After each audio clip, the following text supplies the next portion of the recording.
안녕하세요. 잡시광입니다. 지난 8월 22일 해군 전문 매체 네이버뉴스의 잠수함 전문가인 리서트는 SNS를 통해 다음과 같은 내용을 밝혀 커다란 파문을 일으켰습니다. 중국 해군의 공구사명 상급 핵잠수함이 대만 해협 부근에서 심각한 사고를 당했다는 보도가 있다. 하지만 이 보도는 현재까지 확인되지 않고 있으니 조심스럽게 다뤄야 한다. 이 뉴스는 중국 소셜미디어를 통해 순식간에 전파됐습니다. 하지만 중국 당국은 그런 사건은 없었다며 부인했습니다. 그러나 영국 데일리 메일은 최근 영국 기밀 보고서를 인용해 중국 핵잠수함 공구 3-417호가 영국과 미국 잠수함을 잡기 위한 함정에 걸려 시스템 오류가 발생했다. 산소 시스템이 오작동해 함장과 장교 21명을 포함해 중국 승무원 55명이 사망했을 수 있다고 보도해 중국 잠수함 침몰 사건이 사실이었다는 것을 확인시켜 주었습니다. 데일리 메일이 공개한 보고서에는 이 사고가 지난 8월 21일 서해에서 발생했다고 기재돼 있습니다. 참사의 원인은 중국의 잠수함 건조 능력 부족인 것으로 보입니다. 영국 당국은 잠수함의 시스템 결함으로 인한 저산소증이 사망을 야기한 것으로 보고 있습니다. 또한 중국 잠수함은 중국 해군이 미국과 연합군 잠수함을 가두기 위해 사용하는 사슬과 닷 장애물에 부딪힌 것으로 보도됐습니다. 적을 가두기 위해 놓았던 덫에 자국군이 희생된 것입니다. 영국 기밀 보고서에는 이 사고로 장교 22명, 장교생도 7명, 부사관 9명, 수병 17명 등 승조원 55명이 사망했다고 되어 있는데요. 익명을 요구한 영국 해군 잠수함 대원은 데일리 메일에 핵잠수함이 덫에 갇혔고 잠수함의 배터리가 방전됐다면 결국 공기청정기와 공기처리 시스템도 고장났을 수 있다. 그들은 공기를 유지하는 데 실패했을 것이고 이는 질식이나 중독으로 이어졌을 것이라고 설명했습니다.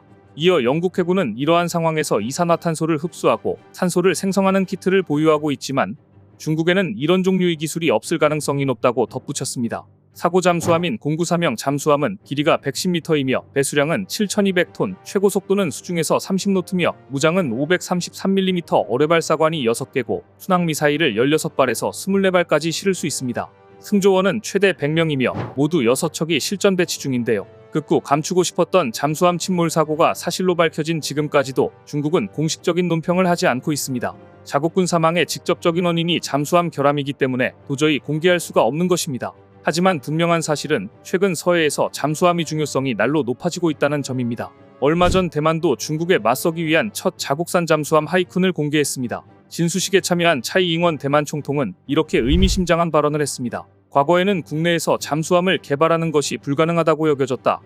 하지만 오늘 우리 국민이 설계하고 제작한 잠수함이 눈앞에 있다. 하이쿤은 길이 80m, 배수량 2,500에서 3,000톤으로 미국 로키드 마틴사에서 제작한 어뢰와 전투 장비를 탑재했습니다. 대만군은 오는 2025년 3척, 2027년에는 4척을 더 완성하는 것을 목표로 하고 있는데요. 하지만 첫 자국산 잠수함을 공개했다는 기쁨도 잠시 역시 대만의 적은 내부에 있었습니다. 대만의 첫 국산 잠수함에 관한 정보가 중국에 유출되었다는 의혹이 불거지며 대만 검찰이 수사에 착수한 겁니다. 의혹이 불씨는 잠수함 건조를 지휘한 전직 참모총장의 입에서부터 시작되었습니다. 전직 참모총장이 일부 대만 언론에 국회의원 격인 입법위원 중 프로젝트를 내내 방해한 인물이 있다고 폭로했고 낙찰하지 못한 업체가 기밀 자료를 중국에 유출했다는 등의 발언을 해 대만 정가가 발칵 뒤집힌 것입니다. 잠수함을 만들 수 있는 길을 터주어도 국내 정치가 이러니 대만을 보며 답답해진 미국에서는 또다시 한국 핵무장론이 고개를 들었습니다. 얼마 전 미국 상원 외교위원회에서 한반도의 안보를 주제로 청문회를 진행했는데 이 자리에서 북한의 핵미사일 능력 고도화에 대응한 억제력 강화를 위해 한국의 핵무기 재배치에 관한 논의를 할 필요가 있다는 제언이 나온 것입니다. 아울러 한국군에 미국 핵무기 사용 상황에 대한 훈련을 제공해야 한다는 의견도 제시됐습니다. 특히 러시아가 북한의 핵잠수함 기술을 공급할 경우 그에 대한 대응책으로 호주 핵잠수함의 정비를 한국 항구에서 하는 방안이 거론되기도 했습니다. 호주 핵잠수함이 서비스를 받기 위해서는 미국 코네티컷까지 가야 하는데 호주에서 가까운 한국에는 핵 인증을 받을 수 있는 세계 최고의 항구가 있으며 호주의 핵잠수함이 이곳에서 정비를 하면 더 빨리 정비를 받을 수 있다는 것이었습니다. 세계 최고 수준의 항구와 잠수함 정비 능력까지 갖춘 한국은 이미 잠수함 강국입니다. 한국은 2018년 9월 진수한 도산 안창호함에 이어 장보고 3급 두 번째 잠수함이자 한국이 독자적으로 설계하고 건조한 중형급 잠수함인 안무함을 2020년 진수했습니다. 안무함은 3,000톤급 규모로 길이 83.3m, 폭 9.6m에 수중 최대 속력은 20노트 이상, 탑승 인원은 50여 명으로 일본함인 도산안창호함과 동급의 함정입니다. 안무함은 장보고 특급 잠수함 대비 2배 정도 커졌고 수중 잠항기간도 늘어났습니다. 더불어 초기 설계 단계부터 민관군 협력으로 잠수함의 두뇌 역할을 하는 핵심 장비인 전투 소나체계를 비롯해 다수의 국내 개발 장비 등을 탑재하여 전체 국산화 비율을 향상시켰습니다. 한국의 잠수함 건조 능력은 이미 세계적 수준에 올라 있는데 특히 하나오션은 이미 4세대용 전투용 무인잠 수정을 개발 중에 있습니다. 4세대 무인잠 수정은 50에서 60톤 크기의 20에서 30m 수준으로 설계되는데 이것은 미국의 오르카사가 설계한 잠수정을 제외하면 세계에서 가장 큰 무인잠 수정에 속합니다. 미국 이외의 전투용 무인잠 수정을 개념 설계한 것은 한국의 하나오션이 유일하다고 할 정도로 기술력을 인정받고 있습니다. 최근 북한이 전술핵 잠수함인 김군옥 영웅함을 진수한 데 이어 러시아로부터 첨단 군사기술을 제공받기로 했다는 뉴스가 나오자 한국 내부에서도 우리도 핵추진 잠수함을 보유해야 한다는 목소리가 커지고 있는데요. 하지만 일각에선 핵추진 잠수함은 소음이 크고 너무 비싸며 우리가 도입하기에는 비효율적이라는 반론도 있습니다. 핵추진 잠수함은 스크루 등에서 나오는 소음으로 탐지되기 때문에 사실 소음이 크면 치명적입니다. 비싼 것도 사실입니다. 그럼에도 불구하고 핵추진 잠수함 건조를 주장하는 사람들은 포클랜드 전쟁에서 영국의 핵추진 잠수함과 디젤 잠수함이 어떠했는가를 예로 듭니다. 1982년 포클랜드 전쟁이 발발하자 영국은 14,400km 떨어져 있는 포클랜드로 핵추진 잠수함과 재래식 디젤 잠수함을 동시에 보냈습니다. 핵추진 잠수함은 10일 만에 현장에 도착해 아르헨티나 순양함 헤네랄 벨그라노를 격침하며 해전을 승리로 이끈 주역이 됐습니다. 반면 디젤 잠수함은 해전이 끝난 후인 35일 만에 현장에 도착해 해전에 아무런 기여도 하지 못했습니다. 포클랜드 전쟁에서 디젤 잠수함의 무력함이 입증되자 당시 영국 마거릿 대처 총리는 디젤 잠수함의 조기 퇴역을 결정했습니다.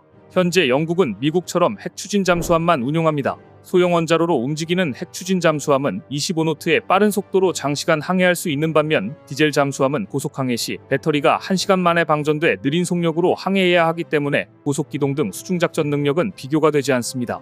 기차에 비유하자면 핵추진 잠수함은 고속열차인 KTX이며 디젤 잠수함은 완행열차인 무궁화호라고 할 수 있는 건데요. 이래서 핵추진 잠수함이 있어야 한다고 주장하는 것입니다. 가격면에서 미국 버지니아급 핵추진 잠수함은 3조 6천억 원이나 되고 영국 최신형 아스투트급 공격용 핵추진 잠수함은 2조 원이나 되지만 문제는 최근에 재래식 잠수함 건조 비용도 크게 상승하고 있다는 점입니다. 그래서 전문가들은 작전 효용성을 따지면 핵추진 잠수함이 더 가성비가 있다고 지적합니다. 또한 군사 전문가들은 재래식 잠수함으로 북한신형 전술핵 잠수함이나 SLBM 잠수함을 감시 추적하려면 배터리 성능 문제 등으로 그물처럼 촘촘히 배치해야 하는데 수중 고속주행이 가능한 핵추진 잠수함은 한 척만으로 가능하다. 핵추진 잠수함 한 척이 재래식 잠수함 5척의 역할을 해낼 수 있다며 핵추진 잠수함 보유를 주장하고 있습니다. 북한이 공개한 김군옥 영웅함은 일각에서는 딱 봐도 낡았다, 오래된 로미오급 잠수함을 무리하게 짜깁기했다며 폄하했지만 다른 한편에서는 아무리 낡아도 핵탄두를 장착한 미사일을 쏠 수 있는 능력을 갖고 있기 때문에 이를 경시하면 안 된다고 주장합니다. 이처럼 한반도를 둘러싼 북한과 중국의 군비가 강화되면 될수록 한국의 핵추진 잠수함 보유와 핵무기 재배치에 대한 논의는 더욱 활발해질 것으로 예상됩니다. 오늘 준비한 소식은 여기까지입니다. 댓글을 통한 여러분들의 많은 의견 기다리겠습니다. 시청해주셔서 감사합니다.